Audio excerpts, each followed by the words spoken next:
Hello friends, welcome to a new lecture today. In this, let us learn about the ossification. Ossification of the bones can be of three types. There is membranous ossification or enchondral ossification or membranocartilaginous ossification. In membranous ossification, the bones ossify as a membrane from or they are there is mesenchyme which is formed resulting in formation of membrane which ossifies. Okay, that is membranous or mesenchymal ossification. Membranous or mesenchymal ossification includes flat bones of skull, face, mandible and clavicle. Then we have endochondral ossification. Endochondral ossification is ossification of cartilage to bone results in endochondral ossification. Examples are extremity bones like endochondral ossification or all extremity bones, that is the bones of upper limb and lower limb, which includes humerus, radius, ulna, metacarpals, carpals, metacarpals and phalanges. The bones of lower limb like femur, tibia, fibula, tarsals, metatarsals and phalanges. All these undergo endochondral ossification. All the axial skeleton bones like the vertebral column and the thoracic cage ossify with the help of endochondral ossification. We also have membranocartilaginous ossification, where the ossification occurs with both membrane and also cartilage. These include clavicle, mandible, occipital bone, temporal bone and sphenoid bone. Clavicle, mandible, occipital bone, temporal bone and sphenoid bone. Then we also have one more important thing called as ossification centers. Okay, centers, cartilaginous centers of ossification. So in the cartilaginous centers of ossification, actually,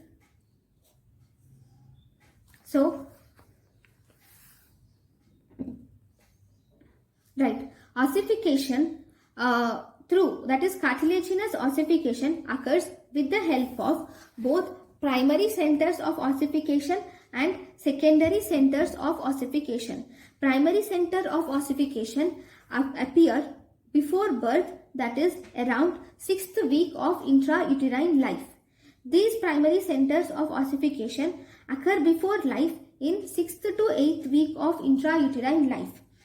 And okay, these are present first in diaphysis.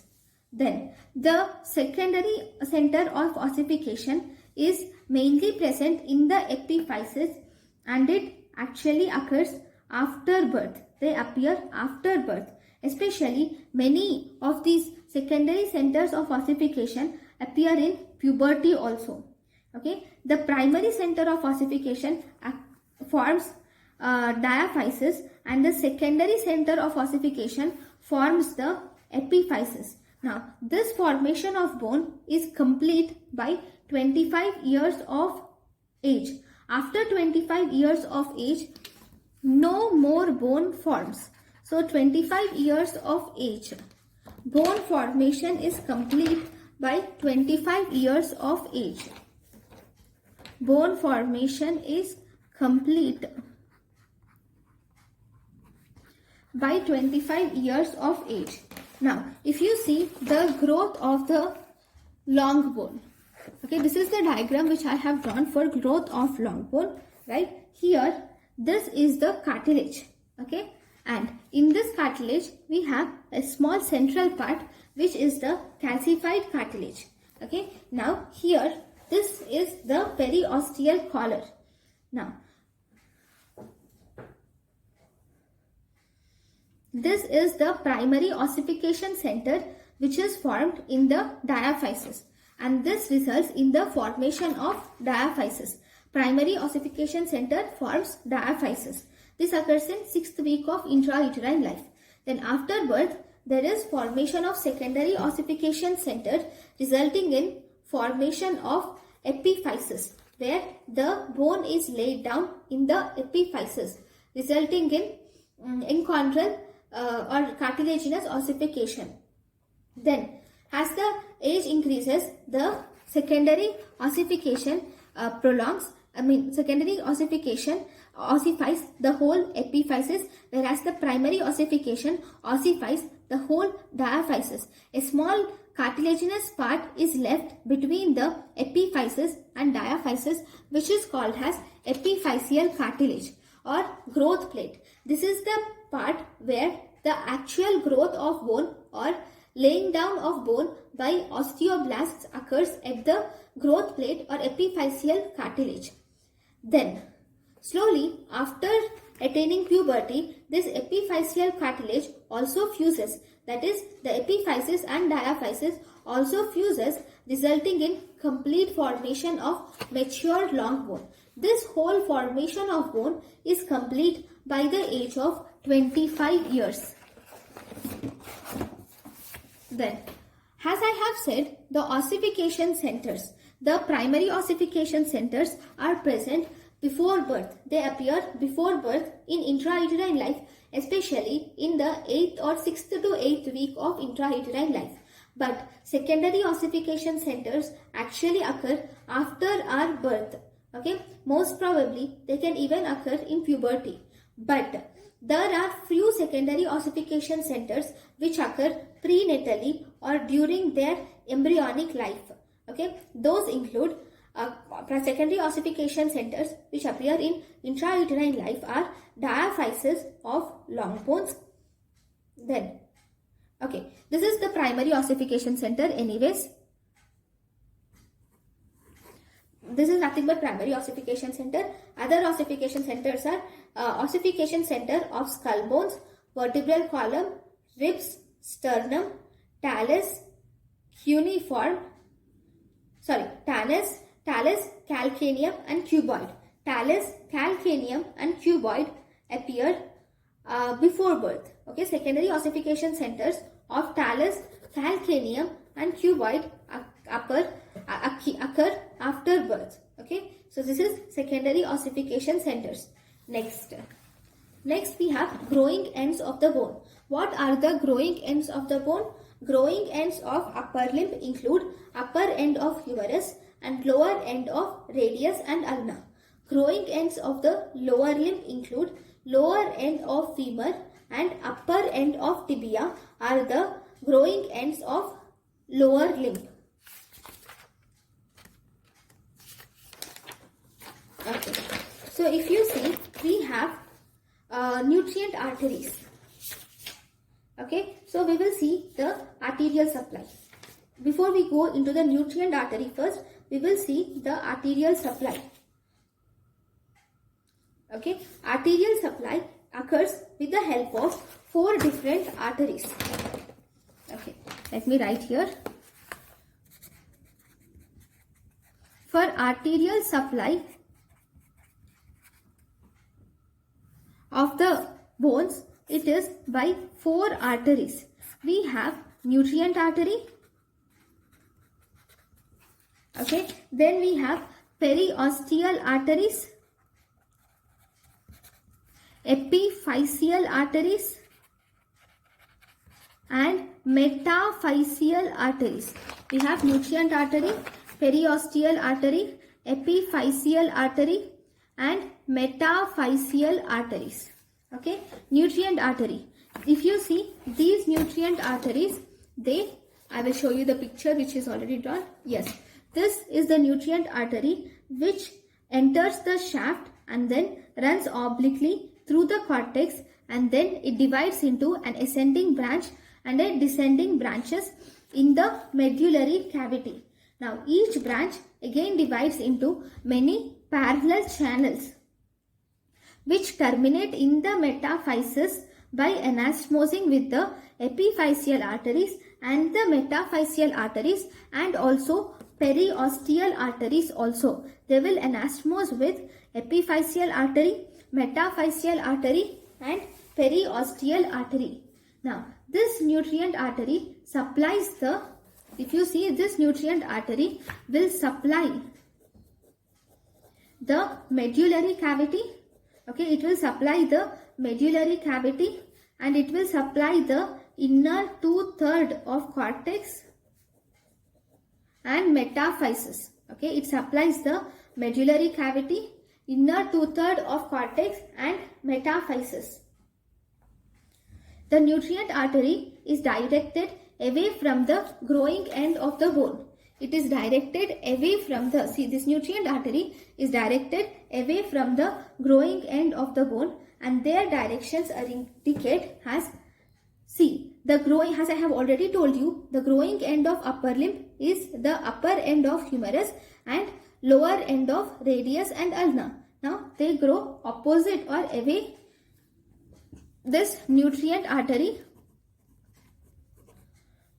it is directed away from the growing end, right? So because it is directed away from the growing end of the bone, so it is towards the elbow.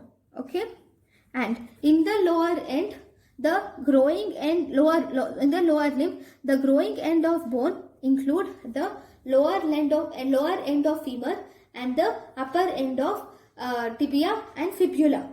Right, now it is away from the growing end of bone, so it is away from the knee joint. So you can remember this direction with the help of the mnemonic: to the elbow I go, and to the knee I flee. With the help of the mnemonic, to the elbow I go, to the knee I flee, we can remember this direction. Then we have periosteal arteries. I have told you we have, different types of arteries, right? Nutrient arteries, we have already dealt with them. Then we have periosteal arteries. These are especially present many beneath the muscular and ligamentous attachments. These periosteal arteries they are present beneath the periosteum. They are present beneath the periosteum, and they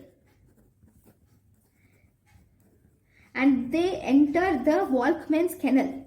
They enter the Volkmann canal, and they will supply the outer 1/3 of cortex, and they supply outer 1/3 of cortex. Okay, then we also have epiphyseal arteries, right? These epiphyseal arteries are derived from periarticular vascular arcades, or also called as circulus vasculosus, or periarticular vascular cascades. Circulus vasculosus or periarticular vascular arcades will form this epiphyseal arteries. Okay, there are many vascular foramina present in this region for the passage of this epiphyseal and metaphyseal arteries. Right? Next we have metaphyseal arteries. These metaphyseal arteries, actually they are derived from the neighboring systemic vessels itself. They are derived from the neighboring systemic vessels itself, and they directly pass into the metaphysis, and they give metaphyseal branches. See, all these periosteal arteries, epiphyseal arteries and metaphyseal arteries will anastomose with the nutrient arteries. Okay. Now, most commonly in the miniature bones. If you see, I have already told you in the last class that long bones can be divided into 3 types. We have long bones, then we have miniature long bones, and we have special long bones.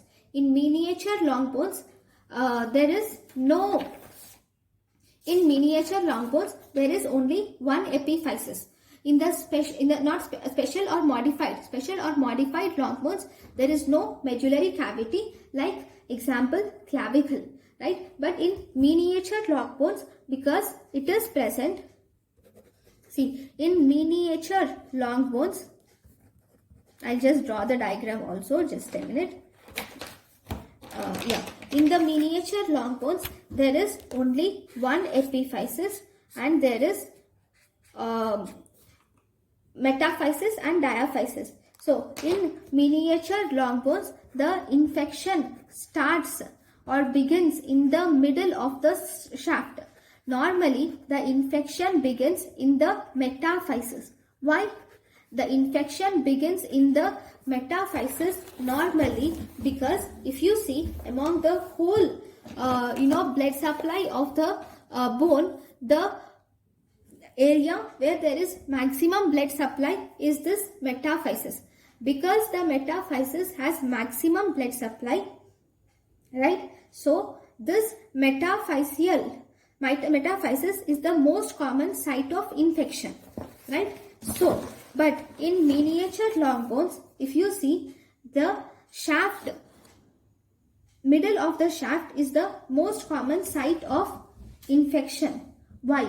Because here the nutrient artery breaks into plexus on reaching the medullary cavity.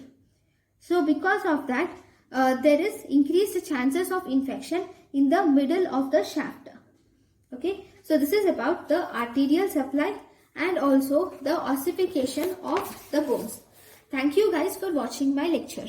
Thank you.